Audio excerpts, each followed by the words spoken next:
Julita Rzymska, the Polish press agency. I've got a question concerning ACTA too. I mean, the next country decided to freeze the ratification, and the Parliament is telling openly that ACTA is dead.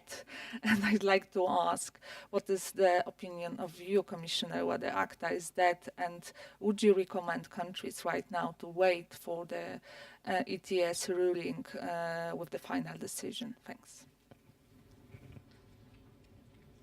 You know, in parliaments, a lot of things are said, and that's also what the parliament is made for. I stick to the procedure. ACTA has been negotiated. It has been the result of the negotiations have been agreed by the College, by the European Commission. Have been agreed by the Council and by the Member States individually, because it's a mixed agreement, which means it's not only the Council, but also each individual Member State that has agreed with what was the result of the negotiation. Now, this is put into question because some procedures are upheld. There's a lot of turmoil around this. Public manifestations, thousands and thousands of emails that I'm receiving. We have to bring this discussion back to, let's say, the rational part.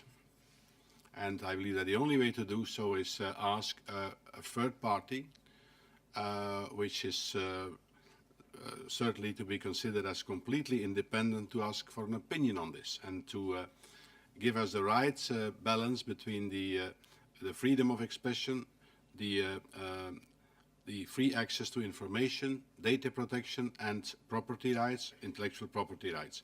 And that's what we have been asking to the European Court of Justice.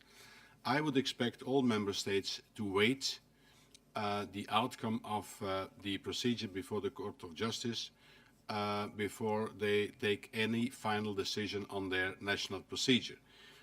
That, I think, would be only normal.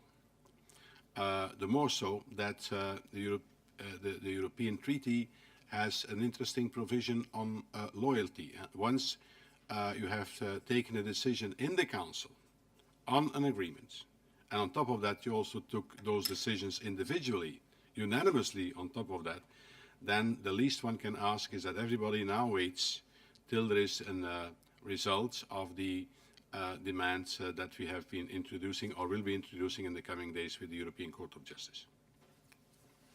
Can I just comment on that? Coming from a member states, I think that many of us sees the concerns that are raised by the people in our member states, and we have a lot of debate nationally. And my government has decided that every time there is a question mark, we have to examine it. And still, we haven't seen any of these questions mark changing the legality of the ACTA treaty, because it's just, it won't change anything legally in the Danish legislation or the European acquis. But I think we welcome the steps from the Commission taking it to the European Court of Justice.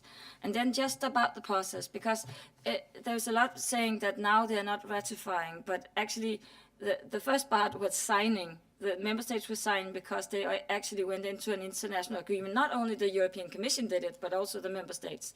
Then there was the process in the European Parliament, which have now been stopped because of the European Court of Justice. And then the Parliament has to go into action. And then after that, we will have national ratification process. So I think it's important to take it step by step, and we will actually do that in the Danish Parliament, where we will then, when the European Parliament is finished, go into a national ratification process.